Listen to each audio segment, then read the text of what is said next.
I'm very grateful to everybody at HDR UK who has helped set this meeting up. I'm Jeff Hall. I'm a medical oncologist at the Leeds Cancer Centre, and I'm chairing this meeting in my role as the Chief Clinical Data Officer for HDR UK. And so you're all very welcome, and thank you for joining. So we are expecting possibly over 100 attendees. So we thought we might just guide people towards some housekeeping and encourage people to mute their microphone when they're not talking. Leave questions until we get to the specific question and answer sessions. Either drop your questions in the chat or raise hands, and hopefully colleagues on the call will help keep an eye out for hands that are going up, because it's quite hard when you've got sharing mode going on. And I think, as you may have noticed, we are recording this meeting because I think our intention is to make this meeting available to others after the live event. So what's the plan for this afternoon? Well, after a few words from me, I'll hand over to my joint chair, Danny Prieto Alhambra, who is going to extend the introduction and give some insight into the UK's plans with respect to OMOP.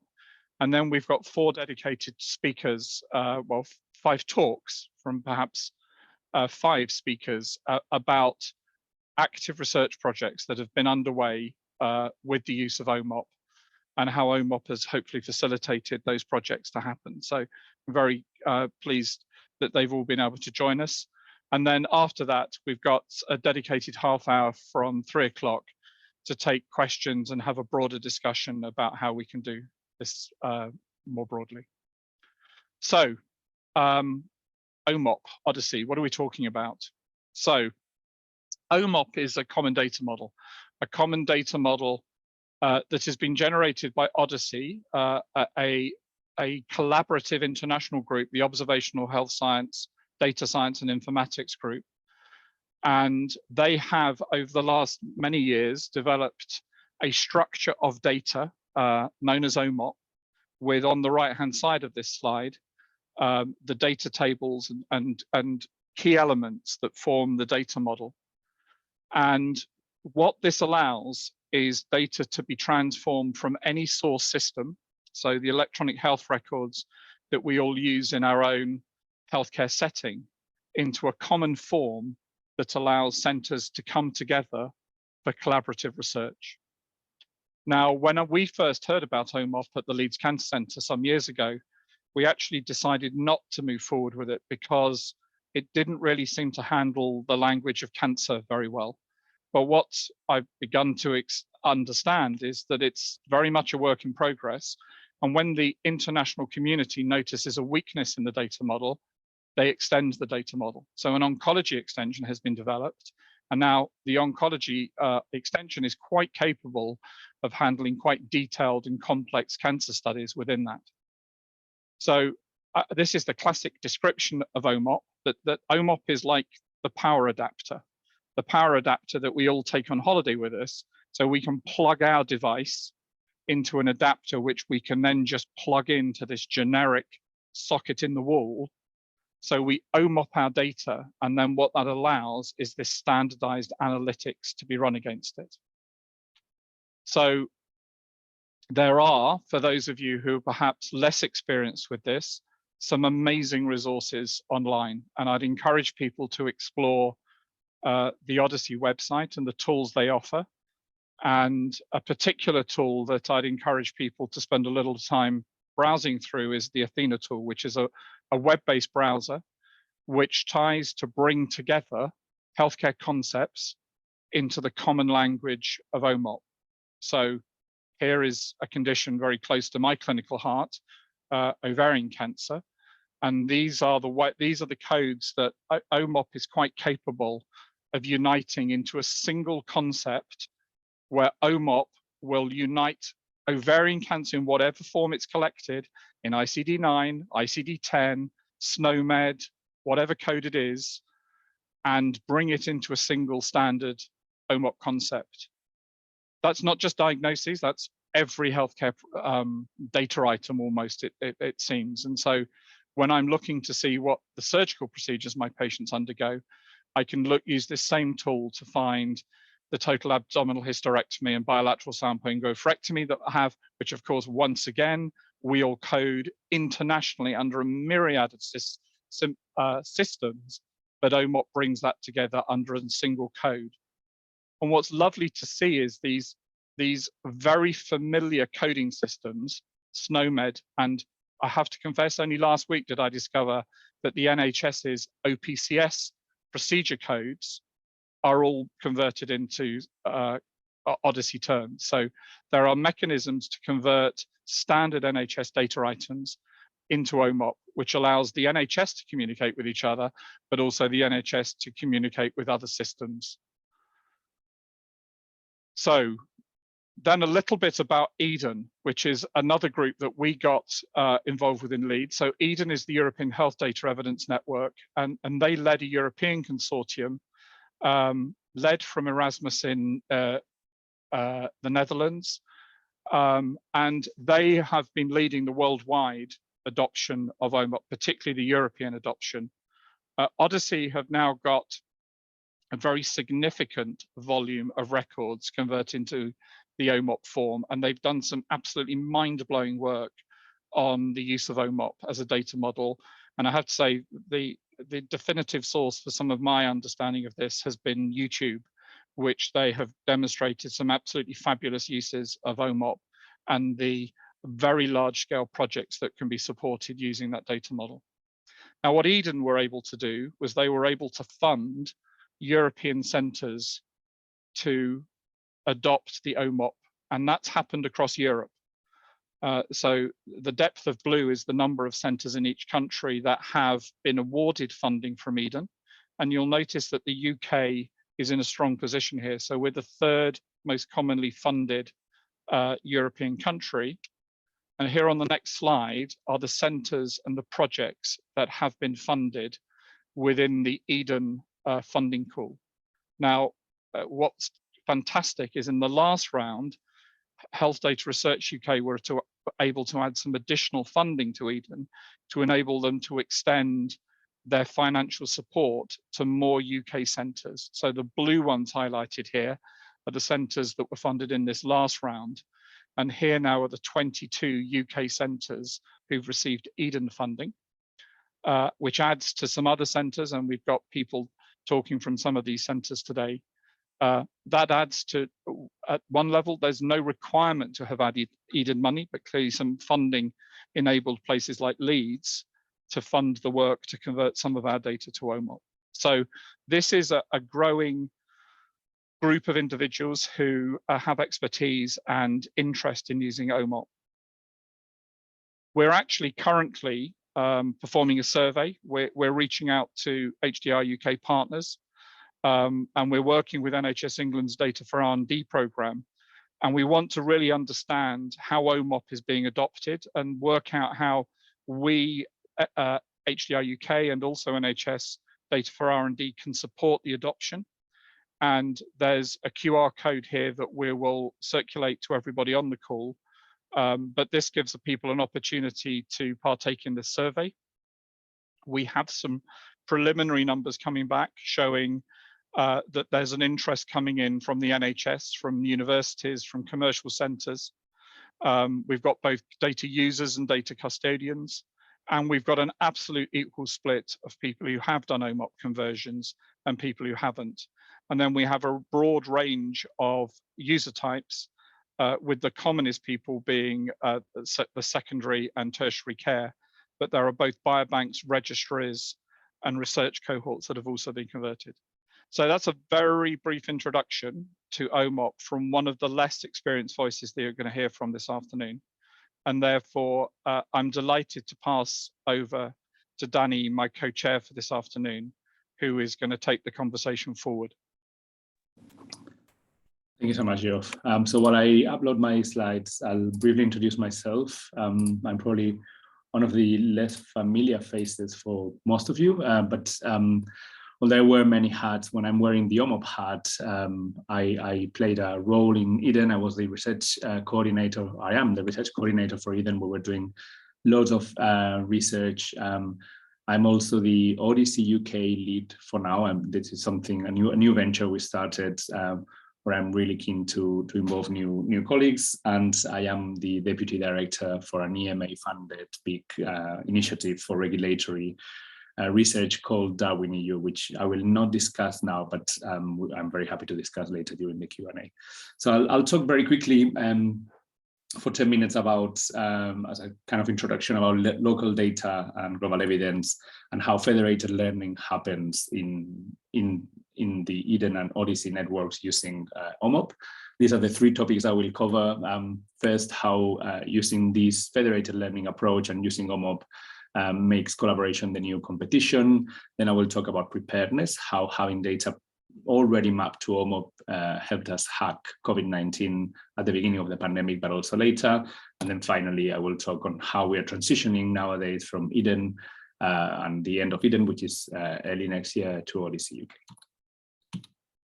So yeah, I've been in this business of real world evidence for a while now, over 10 years, and I am very concerned when somebody says they have these ideas to do studies without collaborating with others. We've had enough of this. This is what you see on the screen now is a systematic review of over 100,000 treatment effect estimates, where you see very dodgy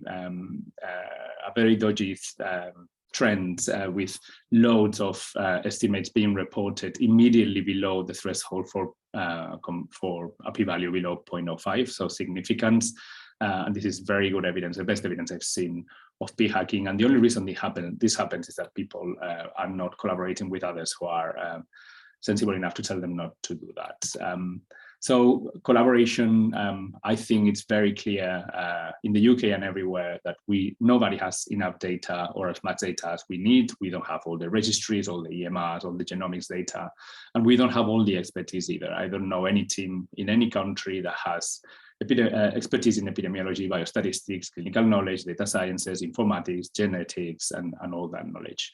And in my experience, this approach of community-driven federated analytics forces you to cross-fertilize, to share all your code, to interact with other partners, and to learn as you do your research. Federated learning using OMOP in particular also encourages open science principles. We have to declare a protocol before we start doing research in a federated environment with other people. We need to share all our analytical code before people run it. And we need to share all our results, however important or relevant or sexy they are when we see them. And this is the key to transparency, which is the only way we're gonna keep or maximize our reproducibility, interpretability, and trustworthiness. And this is what happens when you do that. So to the right, you see the picture I was showing earlier of a systematic review of over 100,000 estimates from previous studies in PubMed. And to the left, you have the plot of a similar plot of a study called Legend, where the OHDSI community compared all the antihypertensive treatments to each other in a very large set of outcomes. And you can see how nicely that becomes now what you would expect if people were reporting everything that they are doing, a nicely distributed cloud of points. Now, I'll talk briefly about the work that we did during COVID. Just after a couple of weeks of collaborating with colleagues from all over the world, we ended up with a massive network of data centers and data partners from across many continents and many countries, including millions of people tested for COVID-19, millions of people hospitalized, many countries in Europe, loads of nodes in the US and also in Asia. And this was only possible because all these people had previously collaborated in the OHDSI community or in EHDEN, and they were willing to participate in these network studies. Through that, the first thing we did was basically hacking or unraveling COVID-19. This is data from March 2020, when you will remember not all the knowledge or not all the messages we were getting said anything like what I will show you now.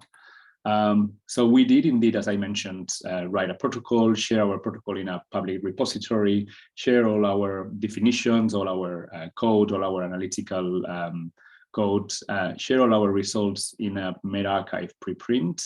And then in the end, we had loads of results, and although of course not everything fitted in publications, we did create an interactive dashboard where you can see all the results that we generated. From the first study, we looked at tens of thousands of patients admitted with COVID-19 until March 2020, and a benchmark of people admitted with influenza, and we extracted all the patient features, which is thousands of features, and summarized them just to compare both and see what was different. What we see in this plot is basically each dot is a medicine used before being admitted or a condition history before being admitted, and anything below the gray line is stuff that's more common in the flu admitted people. Anything above the gray line is more common in the COVID-19 cohorts. Although this is now all news, we did find out very early on that COVID is no flu, that people admitted with COVID tend to be healthier and have less drug medicines use than people admitted with the flu. And there were a handful of exceptions, including obesity or diabetes, that were more common indeed in people admitted with COVID. Management of COVID, again, a big question. This is a paper we published in the BMJ, looking at what medicines were being used to treat patients admitted with COVID, and you can see great heterogeneity in the use of many medicines that are, of course, familiar to you at this stage, including hydroxychloroquine, dexamethasone, ritonavir, or azithromycin. If you then look at the trends in use of these medicines in 2020, you see a spike in the use of hydroxychloroquine in March 2020, and a decline after there was some news that the medicine maybe was less safe than we expected, including a study that we did in the OHDSI community showing a cardiovascular signal. Then again, continuing on our trend of preparing for the pandemic, we had to prepare for the arrival of COVID vaccines. And for anyone who knows anything about vaccine safety, you will have heard that the first thing regulators need is background rates of those events that they think could be potentially caused by vaccines. Those are called the adverse events of special interest. And here you can see some work that we did and published in the BMJ in 2021, looking at 15 conditions in a massive network of databases from across the world, producing very nice age and gender specific rates of all these conditions in the general population, so that then regulators could compare the observed after vaccine to the expected rate with a little bit more accuracy than they were doing previously.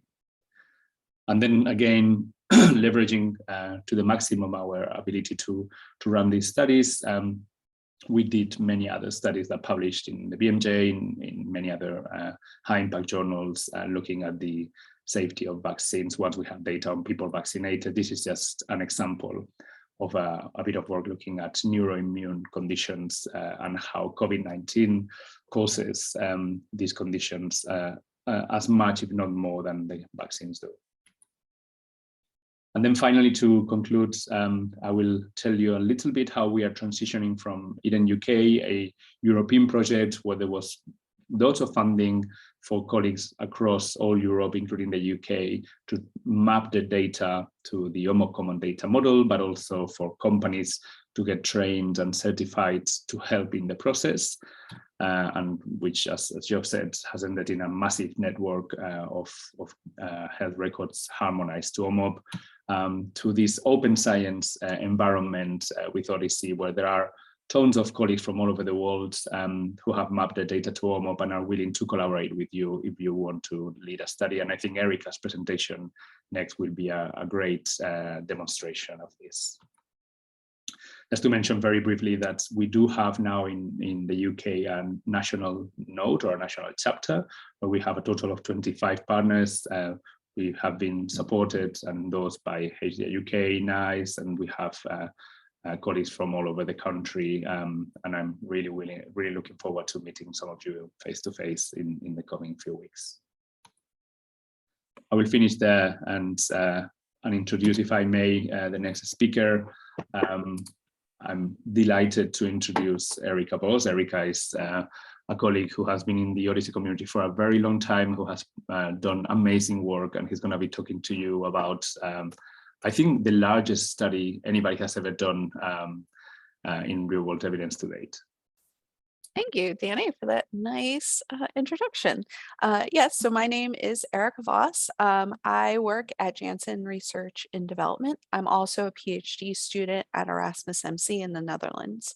And I'm going to talk about the study that Danny highlighted. And this study is contextualizing adverse events of special interest to characterize the baseline incidence rates in 24 million patients in COVID-19 across 26 databases.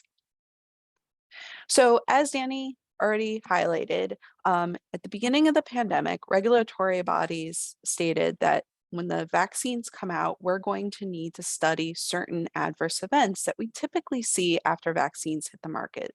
Things like acute myocardial infarction, anaphylaxis, and appendicitis. And as Danny already stated, Odyssey got together and said, hey, we have lots of data, and these are conditions that we can study. And if we want to do safety, we need to understand the background rates. And so we conducted a large network study looking at these adverse events in a pre-pandemic population. Again, the goal is to understand how often do these things occur before COVID was even an idea. Now, this study kind of builds on that idea. So what we're looking at here is instead of looking at a pre-pandemic population, let's swap out that and look at what happens after people are diagnosed with COVID-19. How often do these adverse events happen in those individuals? And the idea of why this work might be important is as the vaccines hit the market, it's good to kind of contextualize how often these things happen after COVID versus how often they're happening after the vaccine. And then you can start to have an understanding of the benefit risk profile of, what's my risk of getting the vaccine versus what's my risk in having COVID. So as Danny has stated, we put together our idea of what we wanted to study. We made a public facing protocol. We asked the community for their thoughts on, are you guys seeing my screen okay? Yeah, totally fine, Erica. Yeah, okay, perfectly, I'm sorry. thank you. Sorry, I didn't know which screen it was showing. Okay, so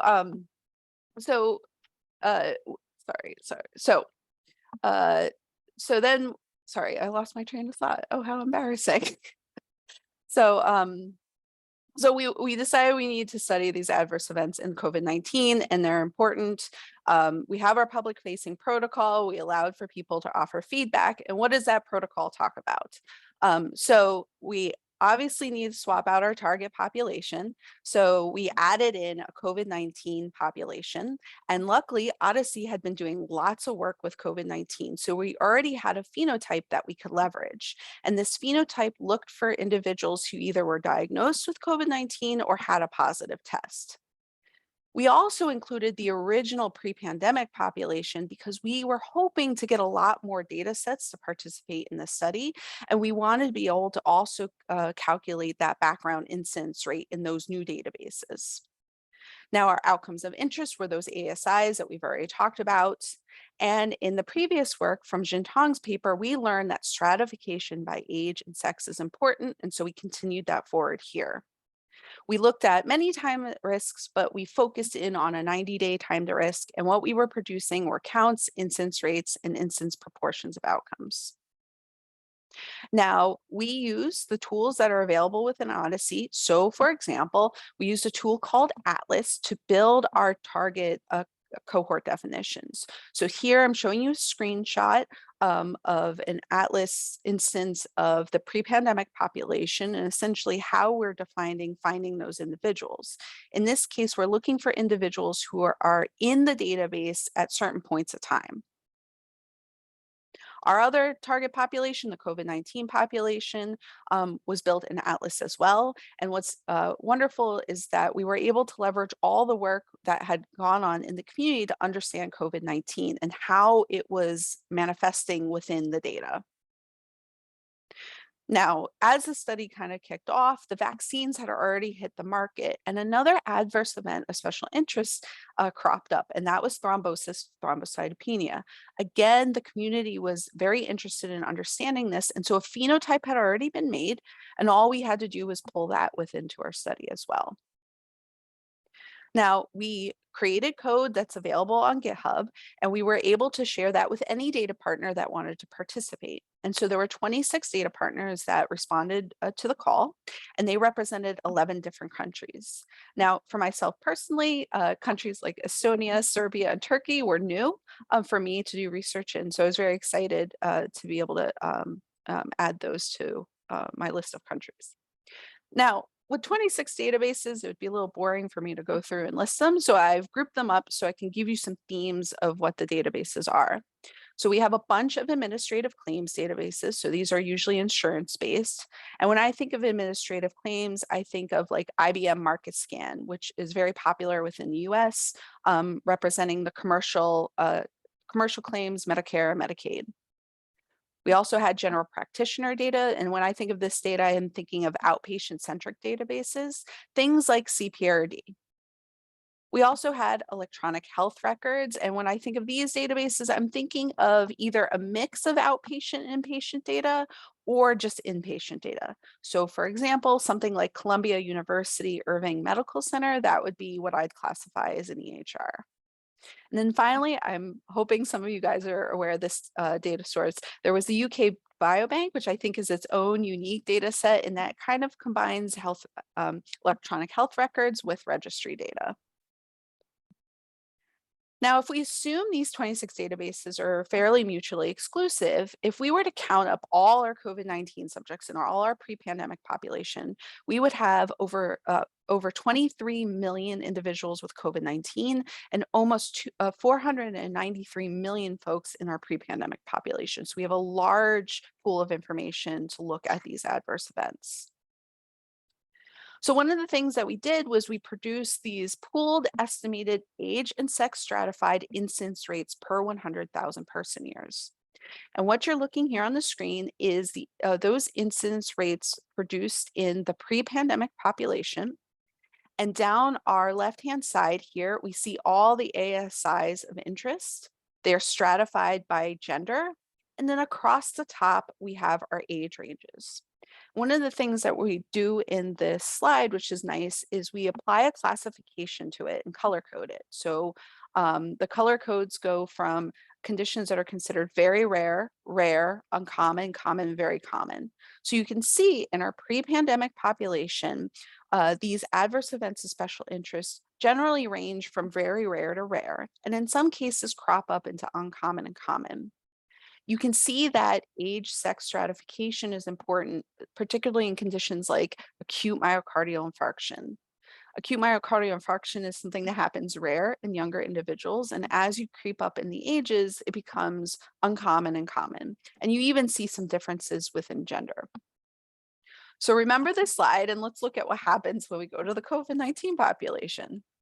And we see that our colors change. So we're going from the incidence rates per 100,000 person years being very rare to rare to becoming uncommon and common. And so what we're seeing is that there is something happening post-COVID in these adverse events. And this is before the vaccines are in place. So it's just things that are happening after COVID-19.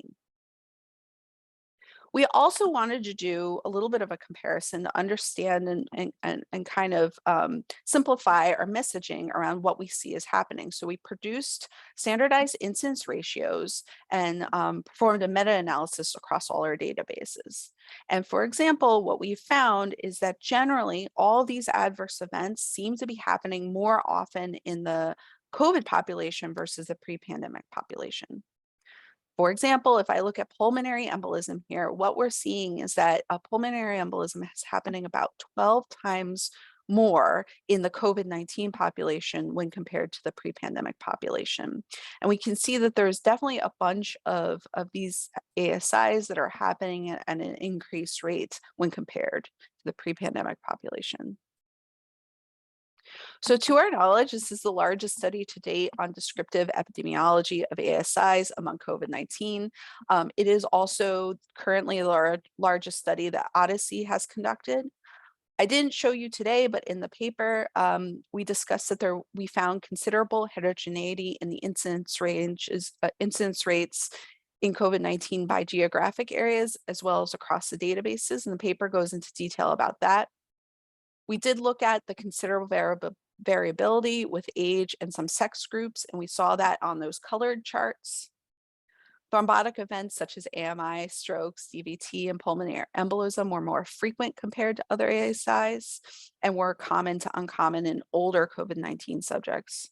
And in most databases, the risk of these thrombotic events were higher among COVID-19 subjects when compared to the pre-pandemic population.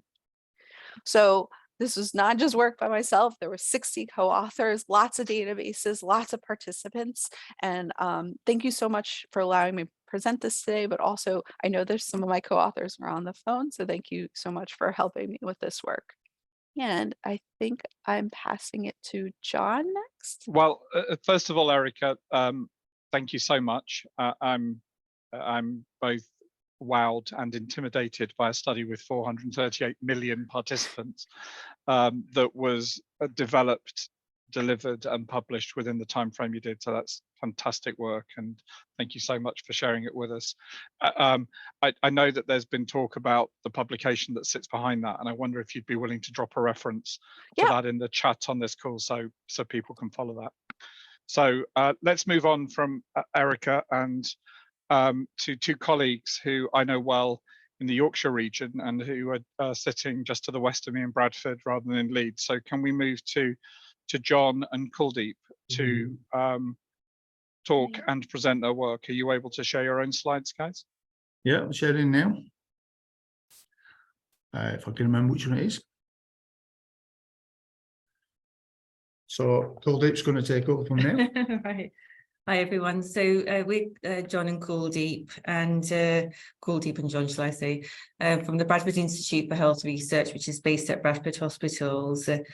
And we've been working on Connected Bradford now for some time, actually about 7 years now, when I joined in 2016, originally on the Connected Health Cities programme, which Jeff was involved in as well.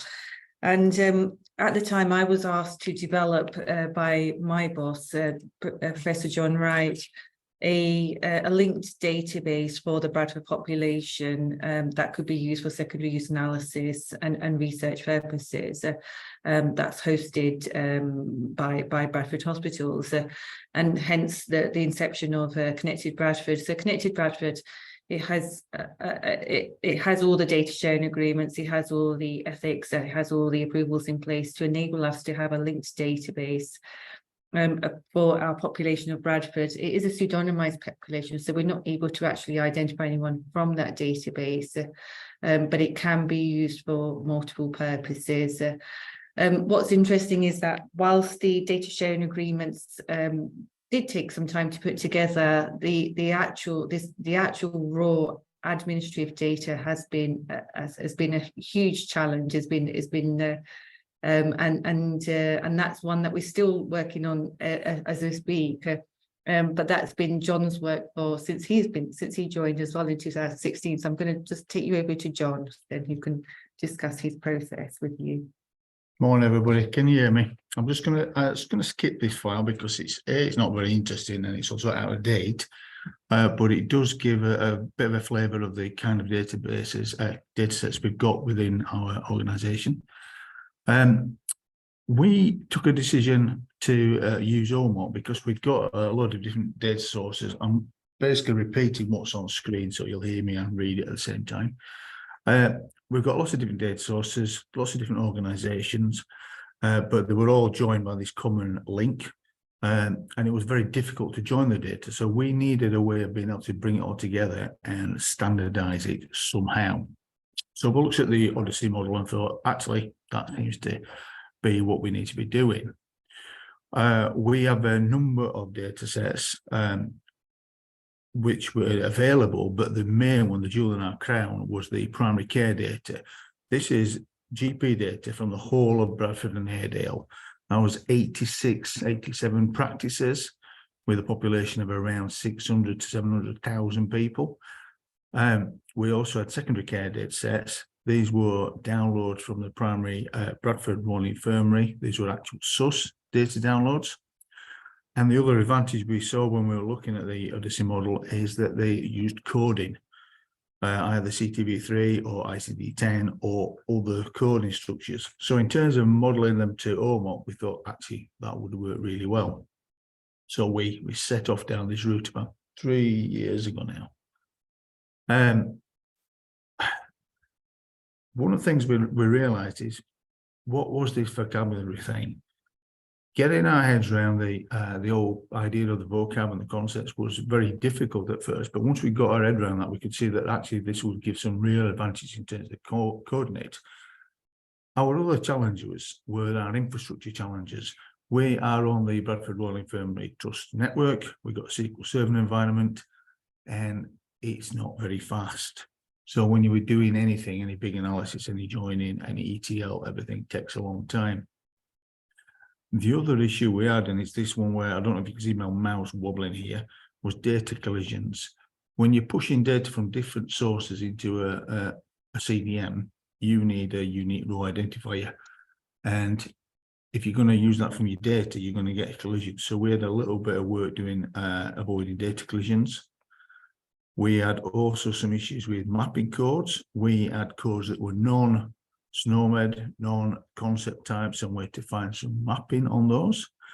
And we also had tables where the data structures themselves were really, really wide. I had one table which had something like 1,700 columns, which was a bit of a challenge to get my head around. I mean, we did it, but when you're talking about it having 36 diagnoses, 36 treatment, 36 investigations, etc., it's all very interesting stuff. So you're talking about somebody who's actually been working on getting data into a CDM format. Well, that was the obvious one. Look at Atlas and Achilles to try and sort that out. So I spent a lot of time looking at that, seeing how it all went together, where we could take the lessons that we could learn out of that. The performance limitations, we just did a lot of stuff overnight. I remember running scripts starting on a Friday and coming in on Monday and hoping they were finished. Building ETL temporary objects to create new primary keys for tables, building mapping objects, building ETL to normalize the table structures, and then using the ETL database to sort out the data. So while the other presenters have come from a very analytical medical background, I'm a database person, so I looked at data objects. We then built our CDM, but we did have a few problems. We limited in what we could build server-wise. We wanted to be able to run Achilles against our own databases, but we were unable to do it. We work on a trust.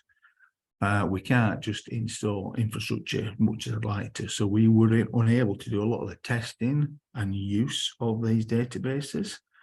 The only way we could use them was to get analysts to actually look at the data using SQL tools and R and Starter and stuff like that, and give some feedback to improve it, to fix it, rebuild it. And we went through an iterative process for several months. But this is where we came to our issue with the OMOP model. Is it worked for primary care, worked for secondary care, but we had databases that weren't coded. We have social services databases, we have education databases. We had a lot of YAS data, Yorkshire Ambulance Service data, which wasn't coded. And we needed a process for data that didn't fit within the OMOP model. So we came up with this. This is the flexible data model. What we wanted to do with a flexible data model was take the common parts of the CDM and use those. So we worked together to come up with a flexible data model template, and we took out the best parts or the transportable parts from the CDM model, which was the person, the observation period, care site, and visit occurrence. So they are exactly as you would find in any CDM, exactly structured and contain it. Then we did is we took each one of the data tables. So we would have data tables from different sources, and we would convert them to a pseudo OMOP standard. We'd do naming conventions. We'd make sure they've got person ID, And where a mapping existed to concepts, we could build in procedure occurrence, observation, measurements, concept IDs, etc. But we really wanted to make the core data and the core structure usable by analysts. The advantages, that was a lot easier to build for us than trying to convert everything to a CDM. Researchers can easily reuse the code that we are generating. So if you can build a piece of analysis to look at our primary care FDM, you can use the same code to look at the secondary care FDM to build the demographic side anyway. The disadvantage is it doesn't allow the use of Alice. Our next steps are to continue the development of our FDMs. So we've got a comprehensive range of FDMs for all our disparate data sources.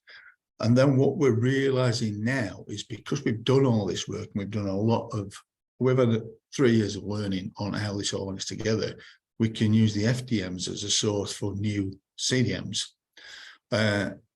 The OHDSI coding lists are changing and modifying every day. They're growing all the time, new things coming on board. So some of the stuff where we've not been able to code it in the past, we might be able to code it now. And that's the path we're going down. The flexible data models are being used by a number of analysts to do various different pieces of work. We've got research going on palliative care, on autism, on secondary use, A&E admissions. We've got a number of different papers out. I've not referenced any of them here, but obviously if you want to contact me afterwards, I can point you at all of those. One of the things that we've used as an alternative to the Athena tool in terms of putting together our cohorts was the open code list that we developed as part of the COVID solution. And we're able to take data from that and plug it into, we're using R on Jupyter notebooks. So we're plugging that in and we can use that to query our FDMs to give us some really interesting information. Any questions? John, thank you very much for that. Forgive me if I suggest that we'll take questions generally at the end. No worries. But thank you. It's great to hear that work. And I know that there are plans to extend that work from Bradford to other cities in Yorkshire. And so there's a hope and aspiration that we've articulated in our regional SDE to do a connected Yorkshire. Yeah. So we're going to use a regional test of this idea of bringing together different systems or different providers on different systems into one common data model. So John, thank you very much. And then I'll pass this over to Susie Gallia from the Pioneer Hub and from the Birmingham Centre to talk about, again, the work that they led with COVID-19 and the Decovid project. Susie, we can see your slides. Super, thank you. That was going to be my first question. So thank you, and I'm kind of regretting not checking the agenda and going after Erica. I have nowhere near it in terms of size, Erica, but it was very impressive. So well done. So yeah, just a brief talk from me on Decovid, and that was really about decoding COVID. I can't even say it. Look. So I'm the technical director of Pioneer, but this particular project was a collaboration, and hopefully you can see the number of parties that were involved. So it's very much around the sort of the statistical and data impact from Turing, and then 2 hospitals, so UCLH and UHB, along with the sort of linkages and all of that sort of great work from HDR, and then our hubs and then the sort of universities through UCL and UOB. But this was very much about trying to sort of utilize and access highly granular real-time data from 2 digitally matured trusts, and really to sort of provide that sort of proactive information research as quickly as we could without placing the burden on the frontline staff, although we did need that sort of clinical feedback. I am just one of many in this process. So, and I saw a couple of people on here. So I'm hope if there's any hard questions, some of you may well come to the front as well. But this was a very broad group and really coming together. And my piece was very much around the connectivity. With a technical director title, you wouldn't be unsurprised by that. So much more about how we approach the data sharing and the sort of connectivity. And UCLH had already OMOP'd their data, and you saw them on Jeff's slide earlier, and they were part of that sort of adoption through EHDEN. So when we were sort of talking early on about, well, what do we do? well, how do we want to do this? We really had to sort of consider, because UHB hadn't at that point OMOP their data. So it was very much, and I'm trying to sort of bring a bit more around our journey through that rather than about the sort of project and the outputs. But this was very much something that we had to sort of assess and say, well, okay, we want to be able to provide this sort of data. We want to be able to pull this data together. Actually, how do we sort of assess those sort of research goals, understand our project aims, and really determine whether OMOP aligned with those research goals? I'm here today, so you know the answer is yes. But we evaluated and sort of assessed the expertise and resource we've got available, because clearly what we wanted was to get this data out and ready. So UHB were certainly up against it to sort of OMOP or OMOPify, or there's many verbs appearing nowadays, our data, but really sort of having to sort of work and lean with all of that sort of those resources that Jeff was talking about, and making sure that we sort of were able to provide that data very quickly. Really about the sort of our analysis and what we wanted to look at. We wanted to make sure that we had the sort of right level of granularity, and talk to our clinicians and the sort of technical experts to work out whether OMOP would be sufficient. And again, it clearly was. But all of these were the questions that we had to ask ourselves. Also, we had to really sort of understand, when we were working with UCLH and UHB, those differences in healthcare systems, because what we can't forget is that we have to acknowledge that there are variations in how data is put in, and how people then want to analyse that, and how we sort of normalised around those things. So all of this was part of that process. And so what I wanted to do was just sort of quickly draw out the sort of strengths that we sort of personally sort of identified through our work. And clearly, you know, it is a standardized model. It did help us pull that data together and to really sort of rapidly respond to different questions. And there was, I think, nearly 100 analysts. So we were really sort of serving a lot of work and trying to sort of rapidly get those results back. It really sort of benefited in terms of harmonisation and in terms of the data quality, and we were able to sort of unpick. We actually managed through this to identify some anomalies in the UCLH data, and actually go back to EPIC and realise that actually we'd found some data quality, you know, within the system. So it was almost a sort of more findings than we expected to actually come out of this. But all of this, as you say, and we've heard it from our other speakers, so I'm not going to sort of labour that too much, but it has that standardised vocabulary. We are able to map. But I think, you know, the community here, it is very, very collaborative. And Jeff's right, they do respond. And we were quite early on in that process. So we were very much linked into feeding back through and asking for sort of amendments and changes. I still think there's work to do. I think we, as this community, this is where it's going to be absolutely fascinating for me, is that I think there's still a lot we can sort of ask for and develop as a community. But I think definitely the resources were there, and we tried to make sure through to COVID that we were utilising those resources, but also feeding back and publishing through our own Git repositories.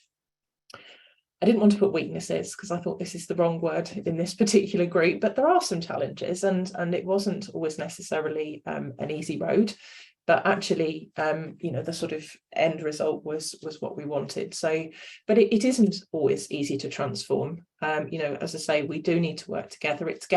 There's more resources, there's more people out there. But I think when we started this, there were less names on that board, and actually less people to talk to, and we weren't so good at sort of networking. So I think we've definitely seen the benefit of these communities.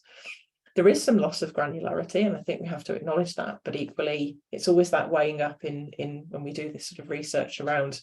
For us, it was, well, we gain so much more in the standardization and being able to you know, Erica's study and Danny's being perfect examples of how that really sort of strengthens against the challenge. You know, there wasn't always the data coverage, so that some of the questions that the clinicians wanted answered in terms of, for example, medications patients were bringing in, and some of the way that IVs were titrated wasn't captured, so we were sort of having to work through that. But overall, again, when we analysed and sort of worked through, is this what we want to do? The answer was yes. But actually, again, you know, it did take some understanding, and a lot in the early days of COVID, a lot of the statisticians and analysts we were working with had not actually worked with OMOP and were much more used to flat tables.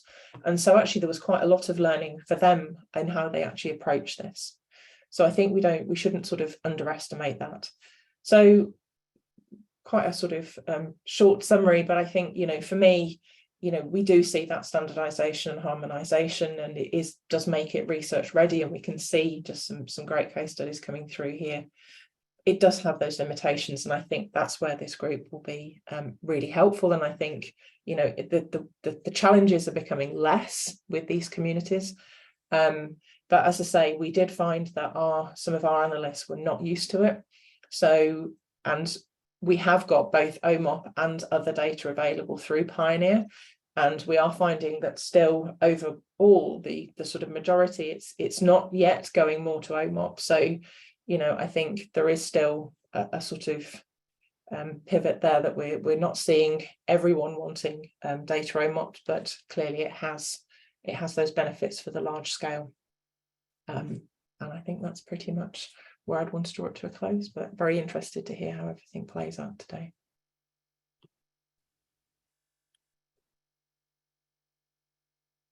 Thank you so much. I think I have the pleasure to introduce my namesake, Dan Dedman, who was at CPRD, and he has been collaborating in a few studies with us with their OMOP CDM. Dan, do you want to share your screen and take it away?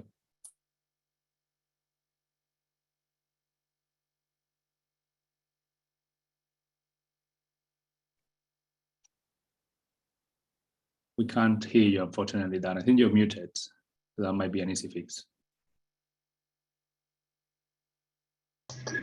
I am. Great start. Sorry, bear with me 1 second.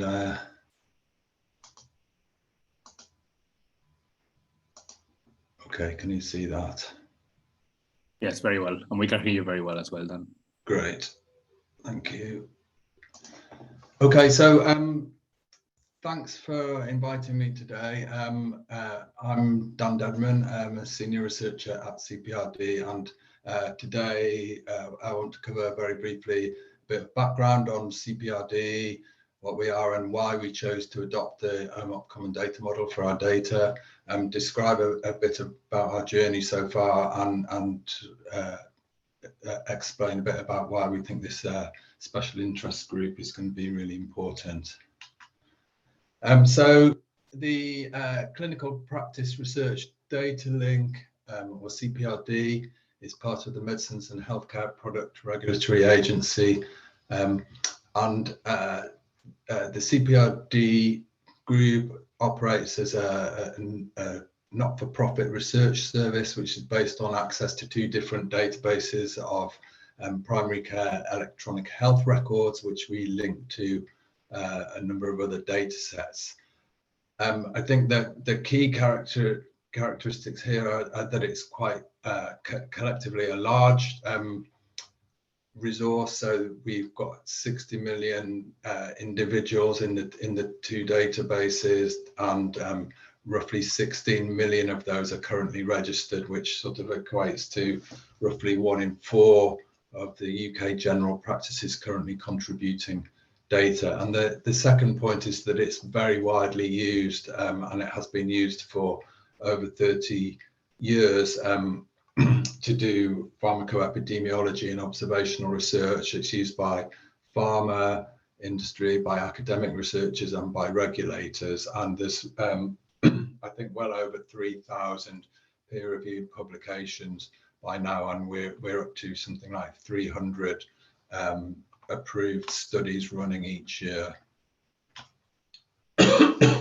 So in terms of the data, we take feeds of the coded data from different primary care electronic health records software. So we take vision data into the GOLD database and EMIS web data into the CPRD ORM database, and both of those include information on prescribing of drugs and appliances and devices and so forth, diagnoses, symptoms, referrals, information on vaccinations and other public health interventions, as well as demographics and other health-related behaviours.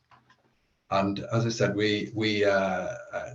the ability to link data, at least from practices in England, means that we can add a lot of value. The most important data sets from in terms of linkage are probably the secondary care data, so HERS admitted patient care and death registrations, but we also have some COVID data sets from COVID, and on cancer registry and small area data as well.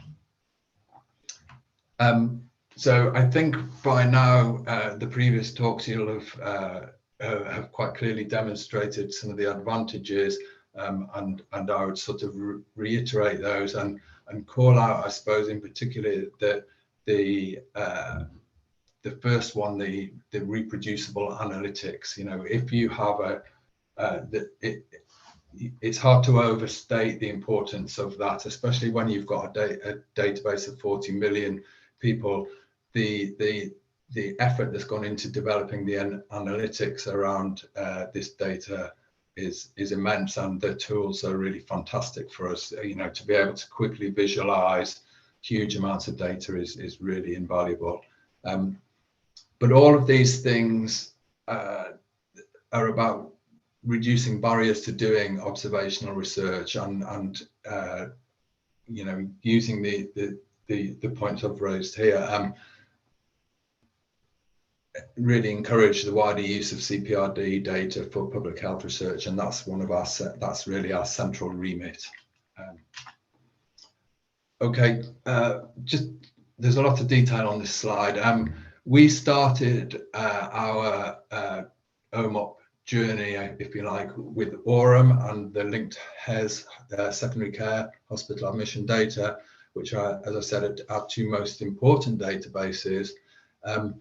And we had grant funding from EHDEN to do that, and we also had a huge amount of technical support and advice and expertise from EHDEN, who set out really helpful project roadmaps and milestones, did quality assurance and accreditation along the way, and we were able to conduct several iterations of our ETL process, starting with progressively larger subsets of data, and within well, a bit under 2 years, we were able to participate in our first study using the CPRD ORAM OMOP data, and that was the study that Erica has described just shortly before this talk. So it did take a bit of time. I think it was worth doing that because, as we say, this data is very widely used, so it's important to get it right. We've now got to a place where we think we're really quite happy with the quality of the conversion that we've done, and we've really learned a lot. There's always room for improvement and further development, so that will continue. In terms of research outputs, here a couple of examples. I mentioned already the network study on COVID infection and adverse events that Erica led. We've also participated in some EHDEN study-a-thons. These have been extremely stimulating and interesting and great learning. One of those was looking at the use of OMOP data, European OMOP data, to support pharmacovigilance in terms of signal validation and prioritization. That was done in Sweden, and obviously of great interest to the MHRA as regulators as well. And more recently, we've participated in a study-a-thon at Oxford, looking at identifying and characterizing cases of long COVID within these OMOP data sources. In terms of our next steps, we're moving to a stage where we're aiming to produce regular updates of the existing databases and prioritizing the other data sources for conversion in the sort of short to medium term future. And at the same time, we're transitioning as an organization from working in a primarily data sharing model to a data access model, whereby researchers will be able to come into a secure research environment and access the data with all the associated OHDSI tools and analytics to do their research in that system, and that's much more aligned to the sort of current direction of travel of UK health research. Yeah, I think my final slide, just about the opportunities for this group. I think they've already been mentioned. I think it's really great to have a group with a UK focus that can look at the UK context and think about what standards and conventions we need to make our data most useful collectively. Ethnicity, for example, use of sort of standardized coding for ethnicity would be really helpful. Sharing code and best practice for HES data or SUS data. A number of us, I think it's clear we're doing the conversions on the same source data, and being able to do that consistently between data partners would be really useful. I think having a group that gets together and can identify new applications for UK specific OMOP data will be really interesting.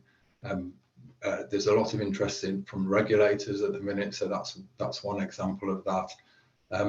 And again, the OHDSI community is very open, I think, to input from groups like this to develop new refinements or extensions for the OMOP Common Data Model to support new applications. So I'll finish there. Just like to thank all my colleagues at CPRD and acknowledge the enormous help we've had from colleagues in EHDEN as well. That's it. Thank you very much. Brilliant, Dan. Thank you so much for that. And remarkably, after 5, maybe 6 speakers, we're only a few minutes behind our agenda, which is fantastic. And so thank you very much to everybody who's spoken